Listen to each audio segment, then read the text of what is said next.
Hey, you, and welcome to another episode of Hey Spark Plug. On this episode, we're going to be talking about how to start a business while raising children. Hey, you, and welcome back to another episode of my podcast. It's super great to have you here. I'm excited because I'm going to be talking about something today that is near and dear to my heart. And it's specifically near and dear to my heart because it is exactly how I built this business, which was with my daughter at home with me. And it's really the number one question I get asked. I think of more than probably any other questions that come to me is, how am I supposed to do this being start a business or run my business while I'm taking care of children? So I thought I'd sit down and I talk a little bit about it today on this episode so I could go through some ways that I was able to do it, but also be able to help you kind of start to understand some of the steps you need to take in your own life to be able to get really hyper focused on the things you need to think about so that you can be present for both your family, but also for your business as well. So let's chat about some of those things. So the truth is, when I started my business, I actually launched my business just before the pandemic started. I launched it did a soft launch in December of 2019, and then I hard launched in January. And then lo and behold, welcome COVID. You arrived, went into everyone's lives as an unwanted house guest that it just won't ever leave. And so what ended up happening was that my business became something that I had to focus on while I had my daughter at home, because like everybody else, we went into lockdown right away. And we were in lockdown on and off for what's now coming into about 15 months.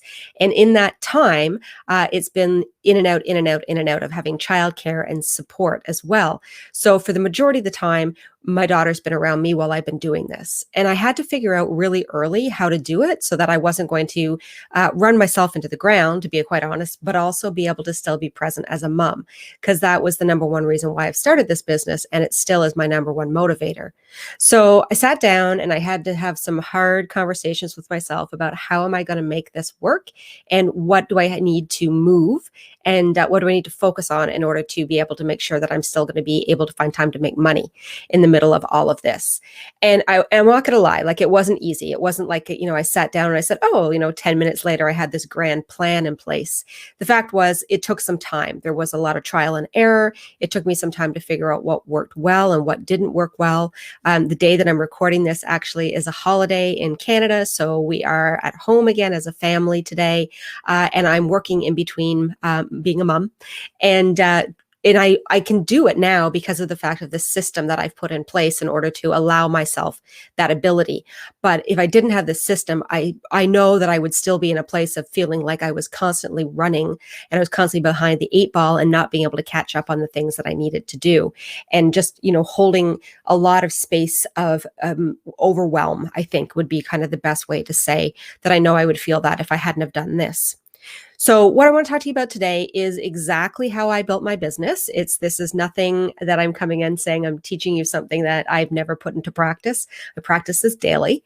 And I'm going to teach you the strategy of how I do that, along with giving you a little bit of help, some pointers too, of things when it comes to mom guilt and really having to deal with how to balance being your own boss and motherhood with some of those things that I've been worked on within myself and how I think they're really important things to look at in your own life as a mom. So let's get started. Sorry. So the number one thing that you need to figure out right from the start is you have to identify what your money activities are going to be in your business. And when I say money activities, that means things that make you money or activities that move the needle toward making you money. So something that's going to, that action will cause money to come in down the line. And one of the things that we do a lot of the time in our business is we tend to go and do things that we enjoy doing, or we tend to do things that are really great time sucks. Like that's just what they are. For me, it's Canva. You put me in front of Canva and I will get lost for hours and I'll be down that rabbit hole and ignore anything else around me that I don't particularly want to do. So Canva is my hole, my black hole when it comes to, escaping from things. But when you're looking at money activities, you need to sit down and start identifying what those are, because they're really important to know right off the bat what it is you should be focused on from the start. Because when you have a limited amount of time in your day, you need to be really hyper focused on what you're spending that time on. So if something like social media, or if it's going to be something along the lines of client phone calls, is it discovery calls? Is it going to be writing blogs? Is it podcasting? For me, it's lives. So I'm live a lot. I think as everyone, if you've watched me, you follow me. And for me, lives is an area that really generates a lot of my income. My revenue comes from that, because people get to know me, they trust me, they see how I teach, and they start to build relationships with me, which then turns them into students. So I put a lot of my time and effort into lives, and that's where I go with those things.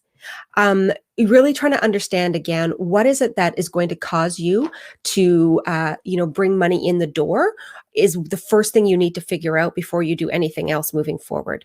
Because a lot of the time we don't know what to focus on. So having those money activities identified right off the start is essential. So you need to sit down, and I would say just start with just three things that are going to be things that move the needle of your business financially, or are things that move you toward the creation of money.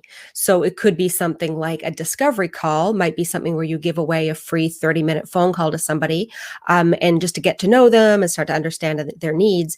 And they might not choose to do business with you there, but now it's moved them into your pipeline. So the next step would be to follow up emails. Are you going to send them a thank you note or something like that? That's going to then move them further down your funnel into becoming a customer. So the first thing you need to do is figure out what are those money activities, so that you could go on to the next step, which is figuring out how much time and where you're going to put it in your work week. So step 2 is going to be all about now figuring out time. And this time is I call it the time to thrive time. And this really comes down to time auditing, which is a huge pain in the ass. Like, I will say it outright. If you've ever done time auditing before, you see it and you go, ugh, don't make me do that. But it's so necessary when it comes to trying to figure out how to run your business when you have kids. And if you haven't done time auditing before, time auditing really simply is you're tracking what you're doing every hour of the day, to figure out where you are spending time on things that you shouldn't be, and then thinking about where you can spend time on things that you should be. So you're understanding, again, where you need to be a mom, how you have to prioritize that, where you have gaps in your schedule that you could actually get effective work time in. Even a 1-hour block is awesome. Like, that's one of the best places to look at, is like, where can I get that 1 hour of time in there?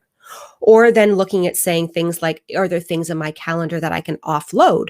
So can I outsource stuff? Can I ask, my partner if he will come and do more work, or they will help me out? Can I hire someone in to get me more help with something?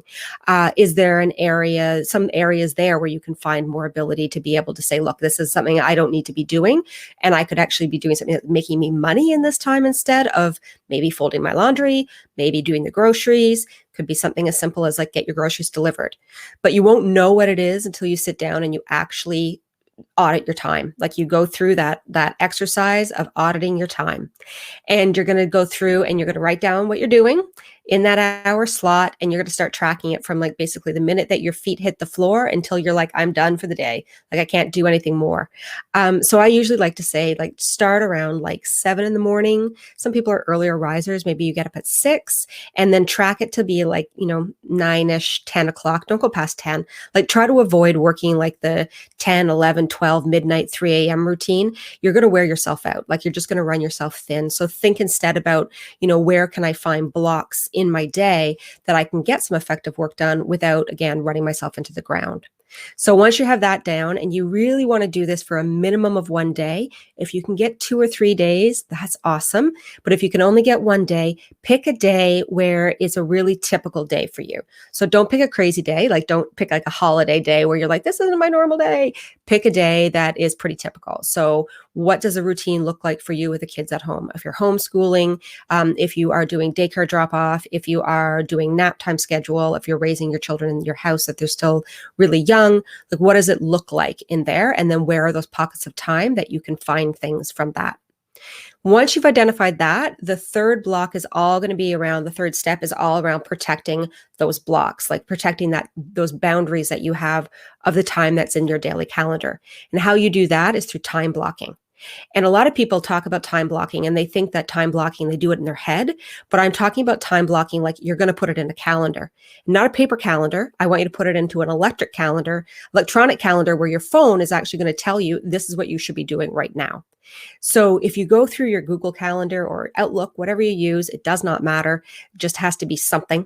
And you start blocking off the time in there of saying, okay, well, from 7 until 7:30 in the morning, I'm doing breakfast routine with the kids. From 7:30 until 10, I'm doing like dress, playtime, all that stuff. But then from 10 to 11, it's nap time. There's an hour of time that you've just identified that you could actually put one of your money makers in there. So if you have an hour of time, you could time block in your calendar. Nap time means for an hour, I'm sitting down and I'm writing an email sequence to my list, or I'm doing a social media post, or I'm going to make 3 discovery calls in that time, or I'm going to do whatever it is that is actually the thing. I'm going to record a podcast. I'm going to do a Facebook Live, whatever it is. You need to start putting those things in your calendar so that you can find that time, and you need to be really diligent about following what that calendar says. This is the only way this will work. Like, this is one of those things, like I'll say this honestly.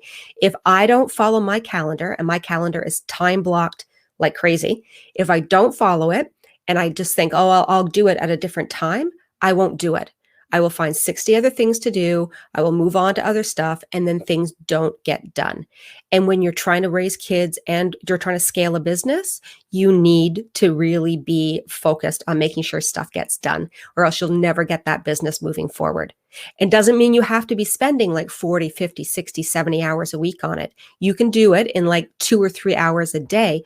Do it in 1 hour a day, as long, again, as you're following, understanding what are the things that actually are going to make you money, instead of focusing on the things that are just time sucks and the things that kind of like take us down the happy task place, instead of thinking about, no, this is what's going to move my business forward.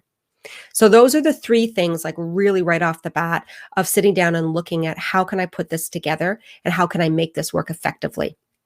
So number 1, make sure you identify what your money activities are. So those are the things that make you money, that generate money in your business. They move the needle of your business forward. It's all about what makes you money at that point. Number 2, you want to sit down and you want to audit your time. Like, find out what you're doing right now in your day where you can eliminate stuff. Look for where you have blocks of time that you could actually be working in. Look for things that you could outsource. Just find your time. And once you've carved that time off, then you're going to go to your calendar, an electronic calendar, and you're going to time block everything. Time block, time block, time block. And you're going to follow that calendar religiously. And if you do that for about a month, you'll find that you're starting to be like, wow, I'm actually really productive. Like, I'm getting so much done in my day because I'm doing what my calendar says I need to be doing. And I'm putting away that to-do list that I can never make my way through, and instead focusing on what it is that actually is going to benefit my business and benefit me as a mom. And so the things that I would also say to you about it is, make sure that you're finding ways to involve your children in your business, and do that however it makes you comfortable. Like, you can do that as you can bring them into lives, you can bring them into meetings, you can set up your playroom. The playroom can be in your office space. It's actually what mine is. If you can, my office space and my playroom are attached to each other. So my daughter comes in and out, in and out, in and out. And it's just what it is. So she pops into meetings sometimes, a lot of the time. But she's always has her own place to be able to sit and play when I'm working. So we're never more than like 2 or 3 feet away from each other, but I'm able to get work done because she's playing independently at this time. So finding a way to make them involved in the business is something that makes them feel accountability for it as well, and it helps to lessen that feeling of guilt. So figure out what it is that they can do to help you and how comfortable you are having them involved in it. Another thing I really would encourage you to do is find a place where you feel supported and where you can be among other like-minded mothers or parents. So find a place where you can say, like, this is my gang, right? These are the people that get me. They're the ones who understand what it's like to try to do this. I can talk about these really hard days. I can feel like I'm being supported as a mother, but also as a business owner. And it's one of the reasons why I started my free Facebook group, Hustle, is because in there it's filled with women who are doing both, and they're balancing both, and they're raising, like, their children and they're scaling businesses or they're starting businesses for the first time. This is just like they get it. They all understand it. So finding a place where you're understood will go a long way when it comes to actually being able to keep going on those days when you feel like you want to give up. So find a place where you feel like you belong. And then the last thing I say, and I've said this quite a few times, but I will say it always, is stop apologizing for motherhood. And it's something that I see a lot of us continue to do was we say, oh, sorry, in a meeting, or, my daughter just woke up, or oh, sorry, I'm going to be late, or I'm sorry, this. And we always somehow preface motherhood with, I'm sorry. There's no reason for us to be sorry. None at all. Like there's no reason for us to be sorry. Work will still be there at the end of the day. Your business will not go under because you're 5 minutes late to a meeting. Your business will not go under because you have to breastfeed in the middle of a board meeting. Your business will not go under because somebody is uncomfortable because your child is crying while you are, giving a keynote. It's not going to happen. They'll get used to it. The more we normalize it, the better it's going to be. So stuff them. That's my feeling about it. You are a mother first and foremost. You have the right to be able to mother while you are working. And if anything has changed in the world for us, is that people more and more now understand the fact that women, as we raise children and we are trying to also have our own careers at the same time, we deserve a little bit of leeway here and a lot of respect for the loads that we carry because we're carrying a hell of a lot of load. So, just don't apologize for it. Make your space. People will get out of your way. You do it the way that it's meant to be for you and don't ever ask somebody else's opinion or permission to do it to their way. It's your children, it's your family, it's your business, it's your decision. End of story. So that's it. It's a quickie today. I just wanted to walk through that with you. Also let you know that officially my CEO prep school has kicked off. It is actually teaching it live inside my free Facebook group Hustle, which you can get access to if you go to janditchfield.co/prep school. And I'm teaching actually in depth on what I talked about today. There's a whole lesson that I'll be doing for half an hour with worksheets and all of these fun things, actually walking through the things that you need to know in order to be able to find that time in your calendar to raise your children while you're raising your business up as well. So I totally encourage you to join me.